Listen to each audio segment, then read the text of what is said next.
বুদ্ধগয়া আজ আমার দ্বিতীয় দিন। বুদ্ধগয়া ঘোরা হয়ে গেছে, এখন আমরা রাজগীরের দিকে এগোবো। হোটেল থেকে চেক আউট করে নিয়েছি, এবার আবার রাজগীর যাবো। রাজগীর এখান থেকে মোটামুটি 3 ঘন্টা রাস্তা।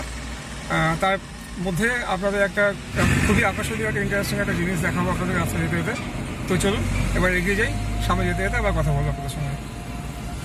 বন্ধুরা, বুদ্ধগয়ার হোটেল থেকে চেক আউট করে বেরিয়ে পড়েছি। এখন আমরা রাজগীরের পথে জাস্ট বেরিয়ে এসেছি। আর ডান হাতে হচ্ছে এই ফল্গু নদী, যেটা গয়ার দিক থেকে এসেছে। আমরা গয়াতে যাব না, আমরা সরাসরি চলে যাব রাজগীর। তো এই অন্তঃসলীলা নদী হচ্ছে ফল্গু, এই ফল্গুর পাশ থেকে আমরা এখন যাচ্ছি রাজগীরের পথে। ফল্গু নদী আপনারা দেখুন, রাস্তার ডান দিকে রয়েছে ফল্গু নদী।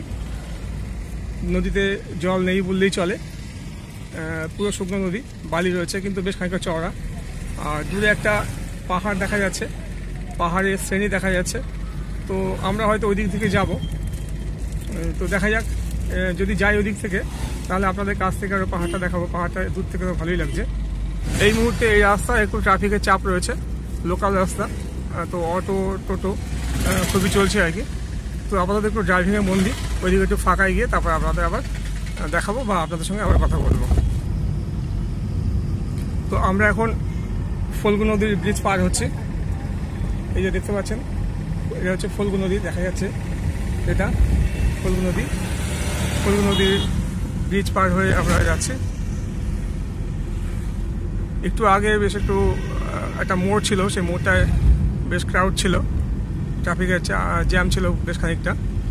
তো যাই হোক, এবার আমরা ফল্গু নদী পার হয়ে ওপারে যাব। আশা করি ওপারে হয়তো ফাঁকা রাস্তা পাবো। তো আমাদের বুদ্ধগয়া থেকে রাজগীর 72 কিলোমিটার রাস্তা দেখাচ্ছে গুগল অনুযায়ী আর কি। 3 ঘন্টা সময় লাগতে পারে। তো দেখা যাক আমরা কখন গিয়ে পৌঁছাই। রাস্তার ধারে পাহাড় আর একদিকে ফাঁকা মাঠ, মাঝে মাঝে গ্রাম আসছে। গ্রামের বাইরে স্কুল, ছোট কচি কচি বাচ্চারা স্কুলে খেলাধুলা করছে পাশের মাঠে। দুর্দান্ত লাগছে দেখতে কিন্তু। তবে মাঝে মাঝে যে গ্রামগুলো আছে, সেই গ্রামগুলোর সামনে মানে গ্রামগুলোর মধ্যে দিয়ে যে রাস্তাটা গেছে, রাস্তাটা তখন একটুখানি খারাপ। আর গ্রামের মধ্যে কিন্তু হাঁস মুরগি একটুখানি চড়ে বেড়াচ্ছে রাস্তাতে। যাই হোক, এ ব্যাপারে আপনারা যদি গাড়ি নিয়ে আসেন তো এ ব্যাপারে একটুখানি আপনারা খেয়াল রাখবেন। আর না হলে মোটরের উপর ভালো, তবে ফাঁকাই একদম। মাঝে মাঝে দু একটা গাড়ি দেখা যাচ্ছে, আফটার অল ফাঁকা।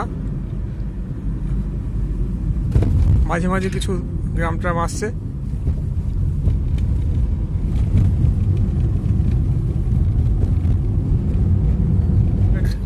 বিহারের কোনো অখ্যাত গ্রামের মধ্যে দিয়ে আমরা যাচ্ছি। গ্রামের মধ্যে দিয়ে যেতে ভালোই লাগছে। একদিকে পাহাড় আর একদিকে ফাঁকা মাঠ।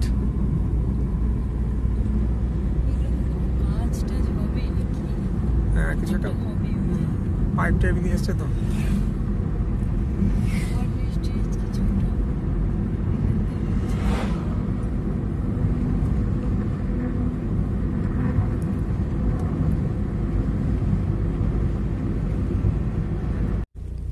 বন্ধুরা, বুদ্ধগয়া হোটেল থেকে বেরোবার সময় আপনাদের বলেছিলাম যে একটা আশ্চর্য জিনিস দেখাবো।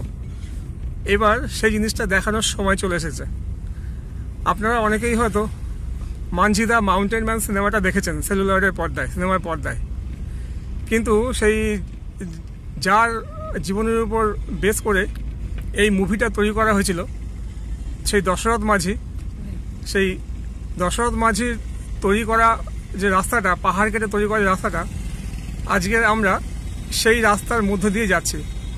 এই যে দেখতে পাচ্ছেন দুদিকে যে দুটো পাহাড় টুকরো আর মাঝখান দিয়ে যে রাস্তা, এই রাস্তাটাই দশরথ মাঝি ছেনে হাতুড়ি দিয়ে পাহাড় কেটে তৈরি করেছিল। আমরা একটু আগে যাচ্ছি, গিয়ে গাড়িটা একটু কোথাও দাঁড় করিয়ে আমি আপনাদের দেখানোর চেষ্টা করবো।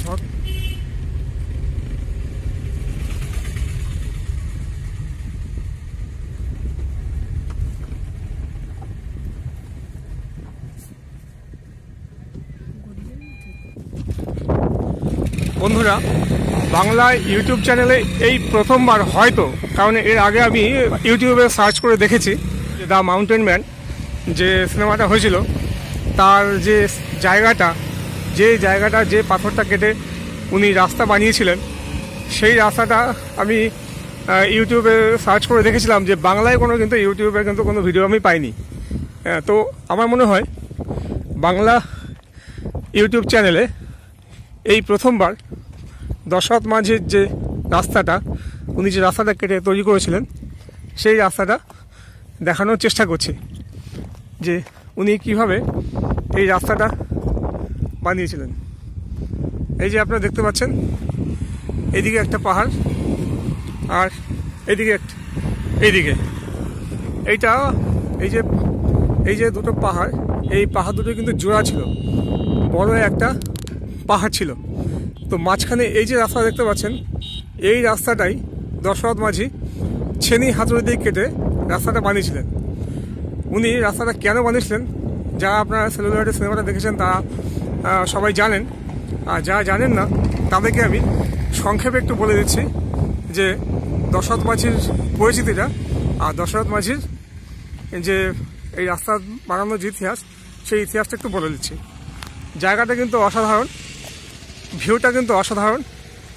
এখানকার কিছু লোকজন দেখছি, আশেপাশে কিছু লোকজন তারা বাইক গাড়ি নিয়ে এসে তারা এই জায়গাটা দেখতে আসছে। জায়গাটা কিন্তু অসাধারণ, ভিউটা কিন্তু অসাধারণ। চারিদিকে দেখুন সুন্দর সুন্দর ঢেউ খেলানো পাহাড়, সামনে একটা বেশ কি বলবো উপত্যকা মতন নারকেল গাছ টাছ রয়েছে। আর এই উপত্যকাটা বেশ সুন্দর। ওই সামনে একটা গেট করা রয়েছে, এটা হচ্ছে দশরথ মাঝির স্মরণে ওই গেটটা করা রয়েছে। দশরথ মাঝির নামে ওই দশরথ মাঝি সরণি এই নামটা, এই রাস্তাটার নামকরণ করা হয়েছে। তো এই যে দেখতে পাচ্ছেন পাহাড়, এই পাহাড়টার কেটেই উনি রাস্তাটা তৈরি করেছিলেন। আমি একটু উপরের দিকে যাওয়ার চেষ্টা করছি, ওপর থেকে কেমন দেখতে লাগছে সেটা একটু আপনাদের দেখাই। কয়েকজন দূর থেকে দেখতে এসেছেন, অনেকেই এখন দূর থেকে দেখতে আসছেন। এই যে সরণিটা বা এই যে রাস্তাটা, এই রাস্তাটার দুদিকে গভর্নমেন্ট থেকে দুটো দশরথ মাঝির নামে গেট করে দেওয়া হয়েছে। আর ছোট একটা পার্ক বলবো না, ছোট একটা উদ্যান মতন করা আছে, সেখানে দশরথ মাঝির একটা মূর্তি বসানো আছে, সেটা আমি একটু পরে আপনাদের দেখাচ্ছি। আমি মোটামুটি এই জায়গার টপে চলে এসেছি। তো এইবার ভাবুন আপনারা, একটু হাওয়া দিচ্ছে ঠিকই, তো দেখুন এই যে আপনারা দেখতে পাচ্ছেন এই রাস্তাটাই দশরথ মাঝি ছেনি হাতুড়ি দিয়ে পাথর কেটে বানিয়েছে। আর এইদিকে দেখতে পাচ্ছেন ওই যে সামনে একটা তোরণ, দশরথ মাঝির নামে এই তোরণ। আমি ওই নিচে গাড়ি পার্ক করে রেখেছি, দেখা যাচ্ছে। তো আপনারা বন্ধুরা, প্রেমের স্মৃতি হিসেবে তাজমহলের তো আপনারা শুনেছেন, বা তাজমহল সবার প্রথমেই মনে আসে, কিন্তু প্রেমের স্মৃতি হিসেবে এটাই বা কম কি, প্রেমের নিদর্শন হিসেবে এটাই বা কম কি, একজন ব্যক্তি যে 22 বছর ধরে তিলে তিলে তার স্ত্রীর বিয়োগের যন্ত্রণা কাটাবার জন্য, যাতে আর কোনো সাধারণ মানুষের কোনো সমস্যা না হয়, সেই জন্য তিনি এই পাথরটাকে কেটে 22 বছর ধরে অক্লান্ত পরিশ্রম করে তিনি এই যে রাস্তাটা বানিয়েছেন, তার জেদকে, তার ইচ্ছেকে, তার ভালোবাসাকে প্রণাম না জানালে আমাদের কিন্তু বড্ড বেশি অপরাধ হয়ে যাবে। আপনারা বন্ধুরা যদি কখনো সুযোগ পান এই রাস্তা দিয়ে যাওয়ার, তাহলে অবশ্যই কিন্তু একবার এই জায়গাটা দর্শন করে যাবেন। প্রেমের নিদর্শন, প্রেমের কি বলবো, প্রেমের একটা উৎকৃষ্ট নিদর্শন হচ্ছে এই জায়গাটা বা এই মাউন্টেন পাথটা। বিহারের গয়া জেলায় গেহলার ঘাটি একটা প্রত্যন্ত গ্রাম, আর এই গ্রামেই 1934 সালে জন্মেছিলেন দশরথ মাঝি। খুব নিম্নবিত্ত পরিবারের ছেলে, তাই অল্প বয়সে যেতে হয় কয়লা খনিতে কাজের জন্য। তারপর কিছুদিন কাজ করার পর বাড়ি ফিরে আসা এবং ফাগুনি বা আদরের ফাগুনিয়াকে বিয়ে করে সুখে শান্তিতে সংসার নির্বাহ করা। এই গ্রাম থেকে শহরে যাওয়ার জন্য অতিক্রম করতে হতো প্রায় 70-80 কিলোমিটার রাস্তা, যেটা সেই সময় পায়ে হেঁটে যেতে সারাদিন সময় লাগতো, অথবা যেতে হতো এই পাহাড়টা টপকে, এবং এই পাহাড় টপকে যেতেও বহু সময় লাগতো। যাই হোক, দশরথ মাঝি কোনো একদিন কাঠ কাটতে যায় তার জীবিকা নির্বাহের জন্য, এবং তার আদরের ফাগুনি বা ফাগুনিয়া খাবার নিয়ে যায় তার জন্য। সরাসরি এই পাহাড়টা টপকে যাওয়ার সময় ফাগুনিয়ার পা ফসকে গিয়ে পাহাড় থেকে নিচে পড়ে যান এবং কিছুক্ষণ পর তার মৃত্যু হয়। আদরের ফাগুনিয়ার মৃত্যুতে দশরথ মাঝি ভীষণভাবে ভেঙে পড়েন, কিন্তু কিছুদিন পরে আবার তিনি সুস্থ সবল হয়ে তিনি প্রতিজ্ঞা করেন যে এই পাহাড় কেটেই তিনি রাস্তা বানাবেন পাহাড়ের বুক চিরে। 1960 সাল থেকে 1982 সাল 22 বছর ধরে শুধুমাত্র নিজের হাতে ছেনি এবং হাতুড়ি নিয়ে এবং বিভিন্ন লোকের বিভিন্ন রকম উপেক্ষা করে 360 ফুট লম্বা, 30 ফুট চওড়া এবং 25 ফুট উঁচু পাহাড় কেটে তিনি এই রাস্তাটি তৈরি করেন। পরবর্তী সময়ে বিহারের মুখ্যমন্ত্রী নীতিশ কুমার এই রাস্তাটি সংস্কার করে দেন এবং দশরথ মাঝিকে জমি দেন বাস করার জন্য। কিন্তু যে দশরথ মাঝি 22 বছর নিজের জীবন বিলিয়ে দিয়েছেন, তিনি কি আর সেই জমি নিজের কাছে রাখেন? তিনিও সেই জমিটি দান করে দেন হাসপাতাল গড়ার কাজে, এবং সেখানে বর্তমানে এখন দশরথ মাঝির নামই একটি হাসপাতাল চালু হয়েছে। আগে যে রাস্তা পার হতে সারাদিন সময় লাগতো, সেই রাস্তা এখন মাত্র আধ ঘন্টাতেই পার হয়ে যায়। 2006 সালে বিহারের মুখ্যমন্ত্রী নীতিশ কুমার দশরথ মাঝিকে পদ্মশ্রী পুরস্কার দেওয়ার জন্য ভারত সরকারের কাছে প্রস্তাব রাখেন। তবে 2007 সালে দিল্লি এইমসে ক্যান্সার রোগে মাত্র 73 বছর বয়সেই তিনি পরলোক গমন করেন। বিহার সরকার দশরথ মাঝির স্মৃতির উদ্দেশ্যে রাস্তার ধারে একটা মূর্তি উন্মোচন করেন এবং তার নামে একটা উদ্যান রয়েছে। এখানে দশরথ মাঝির নামে স্কুল আছে, দশরথ মাঝির নামে হসপিটালও চালু হয়েছে। বলিউডের বিখ্যাত পরিচালক কেতন মেহতা দশরথ মাঝির বায়োগ্রাফি নিয়ে সিনেমা করেন, যেটি দ্য মাউন্টেন ম্যান নামে বিখ্যাত। আপনারা অনেকেই হয়তো সেই সিনেমাটি দেখেছেন, না দেখলে আবার একবার দেখে নেবেন, আপনাদের ভালো লাগবে। আমরা এই পুণ্যভূমিতে বা এই ভালোবাসার স্থানে বেশ কিছুক্ষণ সময় কাটিয়ে আমরা এবার আবার রাজগীরের উদ্দেশ্যে রওনা দেব। আপনাদের কেমন লাগলো এই জায়গাটা কমেন্ট করে জানাতে ভুলবেন না। যদি ভালো লাগে তাহলে অবশ্যই আমার ভিডিওটা লাইক, শেয়ার এবং আমার চ্যানেলটা সাবস্ক্রাইব করতে ভুলবেন না। চলুন এবার আমরা আবার রাজগীরের দিকে এগিয়ে যাই। খুব ইন্টারেস্টিং জায়গা দেখাবো বলেছিলাম, আশা করি আপনাদের জায়গাটা ভালো লেগেছে। হ্যাঁ, আমি এই গেলার বা দশরথ মাঝির এই যে পাথর কেটে রাস্তা বানানো, এটাই দেখানোর কথা আপনাদেরকে বলেছিলাম, দেখালাম। আশা করি আপনাদের ভালো লেগেছে। এবার আমরা আবার আজকের উদ্দেশ্যে যাত্রা শুরু করেছি। এইখান থেকে আর 30 কিলোমিটার মতো রাস্তা, 1 ঘন্টা হয়তো লাগবে। দুধারে নয়, এক ধারে ডান দিকে এখনো পাহাড়ের শ্রেণী আমাদের সঙ্গে সঙ্গে চলেছে। তো রাস্তাটা অপূর্ব, মানে রাস্তাটা বলতে রাস্তার দুদিকে প্রাকৃতিক সৌন্দর্যটা অসাধারণ লাগলো বা অপূর্ব লাগলো। রাস্তার ডান দিকে পাহাড় আর একদিকে হচ্ছে ফাঁকা মাঠ, মাঝে মাঝে কিছু স্থানীয় গ্রাম।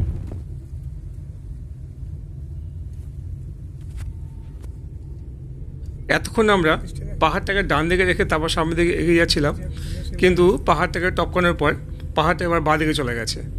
মাঝের এই যে রাস্তাটার ভিউটা কিন্তু অসাধারণ, মনে হচ্ছে যেন পাহাড়ি কোনো এলাকায় আমরা গাড়ি চালাচ্ছি। বেশ আঁকাবাঁকা রাস্তা, একটা হেয়ারপিন বলবো না, কিন্তু একটা বেশ ভালো ব্যান্ড রয়েছে। দৃশ্যটাও খুব চমৎকার লাগছে, আর রাস্তাটাও খুব ভালো। নতুন মনে হচ্ছে রিপেয়ারিং হয়েছে বা নতুন তৈরি হয়েছে রাস্তাটা, মনে হচ্ছে নতুন পিচ দেওয়া হয়েছে, কিন্তু খুব সুন্দর লাগছে। কিন্তু রাস্তার দুধারে সিনিক বিউটিও সুন্দর, আর রাস্তাটাও সুন্দর, আর ড্রাইভ করতেও বেশ মজা লাগছে। ডিসেম্বর মাসে পরন্ত বিকেল, সূর্যের আলো একটু কমে এসেছে, বাইরে মোটামুটি একটু আধটু ঠান্ডা রয়েছে, আর দুধারে সুন্দর দৃশ্য দেখতে দেখতে আমরা রাজগীরের পথে। রাজগীর খুব বেশি হলে হয়তো আর আধ ঘন্টা রাস্তা, কিন্তু এই পথের দৃশ্যটাও কিন্তু অসাধারণ, খুবই ভালো লাগছে। আপনারা যদি গাড়ি নিয়ে এই পথে আসেন অবশ্যই এই রাস্তা দিয়ে যাবেন। গেরুয়া ঘাট এটাও দেখবেন, দশরথ মাঝির গ্রাম দশরথ মাঝি বানানোর রাস্তা, এবং এই রাস্তাটারও প্রাকৃতিক সৌন্দর্যটা উপভোগ করতে করতে রাজগীর পৌঁছবেন। খুবই ভালো এই রাস্তাটা।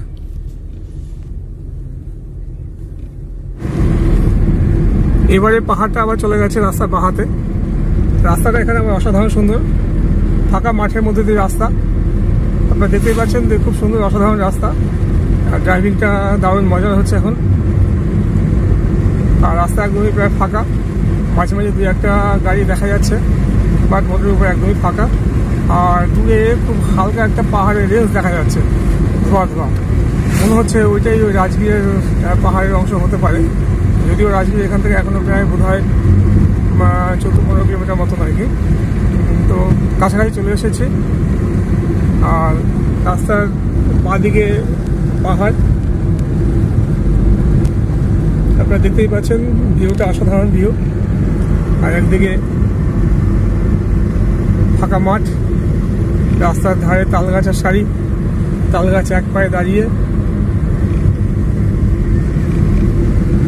ভিউটা কিন্তু অসাধারণ, বা রাস্তার পরিবেশটাও কিন্তু অসাধারণ।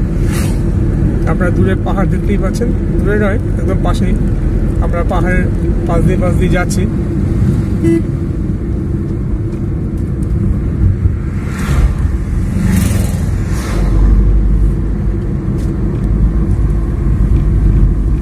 বিশ্ব শান্তি স্তূপ 3 কিলোমিটার, তার মানে আমরা এসে গেছি জল মন্দির পাওয়াপুরি। পরের দিন আমরা যাব 25 কিলোমিটার।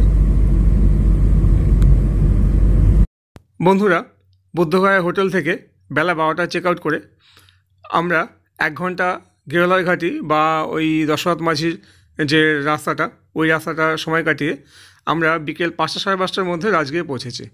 রাজগীরে আমরা একটা হোটেল নিয়েছি, তবে এই হোটেলের রিভিউ আমি আপনাদের দেব না, কারণ এই হোটেলে আমাদের সঙ্গে একটু ফ্রড হয়েছে বা চিটিং হয়েছে, যার ভিডিও আমি অলরেডি আপলোড করে দিয়েছি। আপনারা যদি দেখতে চান সেই ভিডিওটা আপনারা গিয়ে দেখতে পারেন, আমার চ্যানেলেই রয়েছে। তো যাই হোক, আপাতত ভিডিওটা এখানে শেষ করছি। যদি আপনাদের ভিডিওটা ভালো লেগে থাকে অবশ্যই ভিডিওটা লাইক, শেয়ার এবং আমার চ্যানেলটা সাবস্ক্রাইব করতে ভুলবেন না। ভালো থাকুন, সুস্থ থাকুন। খুব শীঘ্রই আসছি আর একটা ইন্টারেস্টিং ভিডিও নিয়ে। Thank you.